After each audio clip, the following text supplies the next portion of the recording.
বাংলা নববর্ষের প্রথম দিন পয়লা বৈশাখের দিন ত্রিশূল হাতে দেখা গেল দিলীপ ঘোষকে। এদিন সকালবেলায় বর্ধমানেশ্বর মহাদেবের মন্দিরে পুজো দিতে যান দিলীপ ঘোষ। মন্দিরের তরফে ত্রিশূল দেওয়া হয় বলেই তাঁর দাবি। তিনি বলেন, যখন এই বিশ্বে পাপ ও অশুভ শক্তির প্রভাব ফেলেছে তখনই মহাদেব ত্রিশূল হাতে তুলে নিয়েছেন। ত্রিশূল হাতে স্বচ্ছ রাজনীতি করতে চান বলে জানিয়েছেন দিলীপ ঘোষ।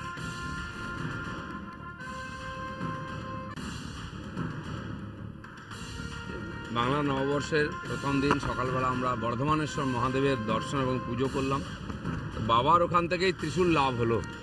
বাবা যখন যখন এই বিশ্বেতে পাপ আর শুভশক্তির তার বেড়েছে প্রভাব, তখন তিনি ত্রিশূল হাতে তুলে নিয়েছেন, তাণ্ডব নৃত্য করেছেন। তো তারই প্রেরণায় আমার কুলদেবতা মহাদেব স্বয়ং, তার ত্রিশূল নিয়ে আমরা অভিযান করে স্বচ্ছ ভারত আর স্বচ্ছ রাজনীতি করতে চাই। ত্রিশূল তার প্রতীক। আত্মরক্ষা আছে না, দেশ রক্ষা।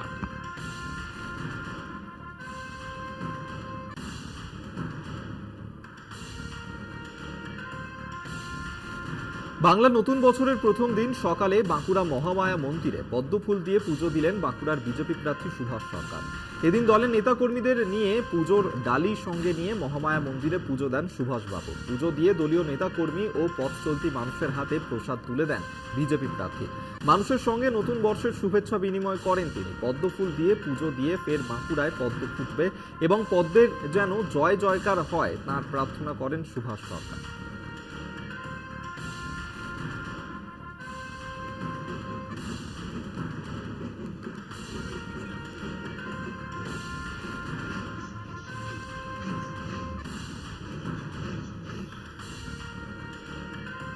সকলের মঙ্গল কামনা করে নববর্ষ পালন করলেন বহরমপুরের বিজেপি প্রার্থী ডক্টর নির্মল সাহা। বহরমপুরের কুঞ্জঘাটা মোড় থেকে বর্ণাঢ্য শোভাযাত্রায় অংশ নিলেন নির্মল সাহা। বহরমপুরের বিজেপি বিধায়ক সুব্রত মৈত্র সহ অসংখ্য বিজেপির কর্মী সমর্থক শহরের রাজপথের ওই শোভাযাত্রায় অংশ নেন। বর্ণাঢ্য মিছিল থেকেই পথ চলতি মানুষের মধ্যে লাড্ডু বিতরণ করা হয়। প্রচার নয়, বরং সাধারণ মানুষকে শুভেচ্ছা জানাতেই তাঁদের কর্মসূচি বলে দাবি বিজেপি প্রার্থী।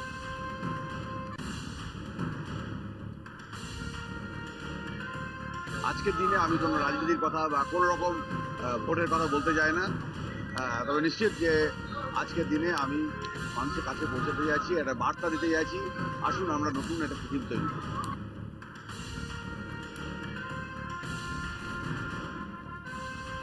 পশ্চিম মেদিনীপুরের শালবনির কর্ণগড়ে মহামায়া মন্দিরে পুজো বিজেপি প্রার্থী। মহামায়া মন্দিরে প্রণাম করে প্রার্থনা সারলেন বিজেপির অগ্নিমিত্রা পল। এদিন পথ চলতি মানুষকে নতুন বছরের শুভেচ্ছা জানানোর পাশাপাশি জঙ্গিমুক্ত রাজ্যের প্রার্থনা রাখলেন অগ্নিমিত্রা। বাংলা নতুন বছরে প্রার্থনার পাশাপাশি জনসংযোগও বজায় রাখলেন প্রার্থী।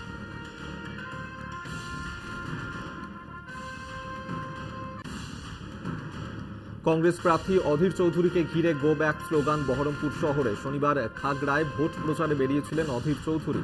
নতুন বাজার যেতেই কয়েকজন এলাকার যুবক অধীর চৌধুরীকে ঘিরে গো ব্যাক স্লোগান দিতে শুরু করে।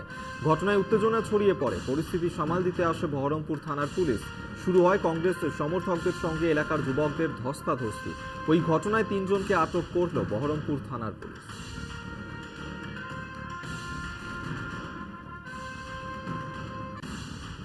পানিহাটি পুরসভা নিয়ে স্থানীয়দের অভিযোগ, জল নিকাশি সমস্যায় জর্জরিত গোটা পানিহাটি। যখন এই অভিযোগ উঠছে তখন এই পরিস্থিতিতে 5 লক্ষ লোককে পরিষেবা দেওয়া সম্ভব নয়।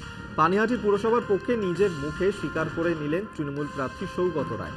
তিনি বলেন, উন্নত হয়েছে পানিহাটি, বসেছে ফুড স্টল, তবে জনসংখ্যা বাড়ায় পানিহাটি পুরসভার পক্ষে পরিষেবা দেওয়া সম্ভব হচ্ছে না। অপদার্থ সাংসদ বলে কটাক্ষ শিলভদ্র।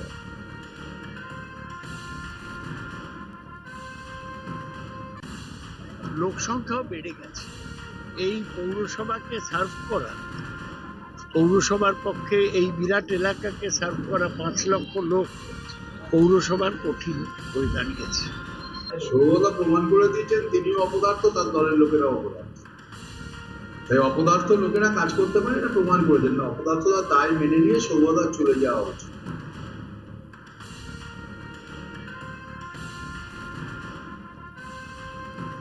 2024-এর লোকসভা নির্বাচনে চা বাগানে বাড়তি নজর তৃণমূল প্রার্থী ও তৃণমূল নেতৃত্বের। আলিপুরদুয়ার জেলার চা বাগানে প্রচারে তৃণমূল প্রার্থী প্রকাশিক বড়াই। শ্রমিকদের সঙ্গে জনসংযোগ গেট মিটিং করেন তিনি। শোনেন তাদের সমস্যার কথা।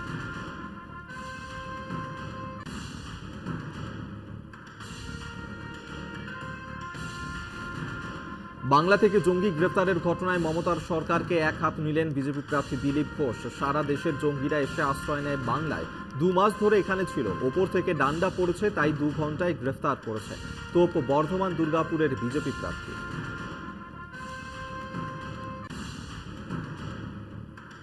এখানে কেউ গায়ে হাত দেবে না। শাহজাহান 2 মাস ধরে ঘুরছিল, পুলিশ জানতো না, মমতা ব্যানার্জিও জানতেন কোথায় আছে, কেন ধরেনি? ওরাই এই ধরনের লোকদেরকে শেল্টার দিয়ে সাহায্য করছে। সারা ভারতবর্ষ থেকে টেররিস্ট কেন, মণিপুরের টেররিস্ট, তারপরে পাঞ্জাবের টেররিস্ট, গ্যাংস্টার, জায়গায় জায়গায় হুজি থেকে আরম্ভ করে যত বড় বড় আল কায়দার লোকের তার এখানে ধরা পড়ে গেছে।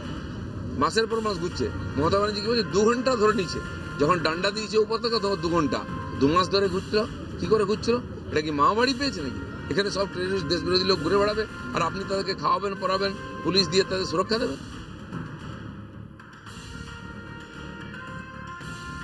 গোপীবল্লভপুরের খারবান্ধিতে তৃণমূলের দলীয় প্রার্থী কালীপদ সোরেনের সমর্থনে মিছিলে পা মেলালেন শতাধিক মানুষ। প্রচারে ঝাড়গ্রাম লোকসভা কেন্দ্রের তৃণমূল প্রার্থী কালীপদ সোরেন। প্রচারের মাঝে মানুষের সঙ্গে কথা বলেন প্রার্থী, শোনেন মানুষের অভাব অভিযোগের কথা।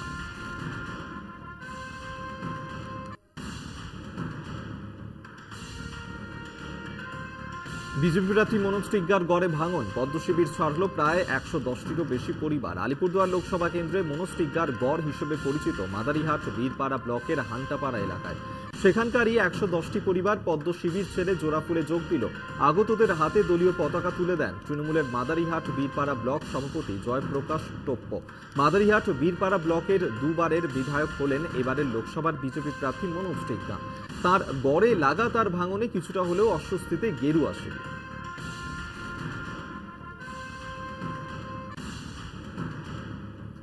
প্রার্থী হিসেবে নাম ঘোষণা হওয়ার পর থেকে প্রচারে ঝাড়গ্রাম লোকসভার বিজেপি প্রার্থী ডক্টর প্রণত টুডু কর্মী সমর্থকদের সঙ্গে নিয়ে চলে তাঁর এদিনের প্রচার সূচি।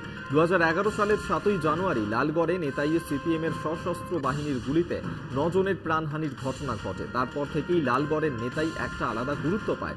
সেই শহীদ বেদিতে মাল্যদান করে প্রচারে নামেন প্রণত। নিজের জয় সম্পর্কে 100% আশাবাদী তিনি।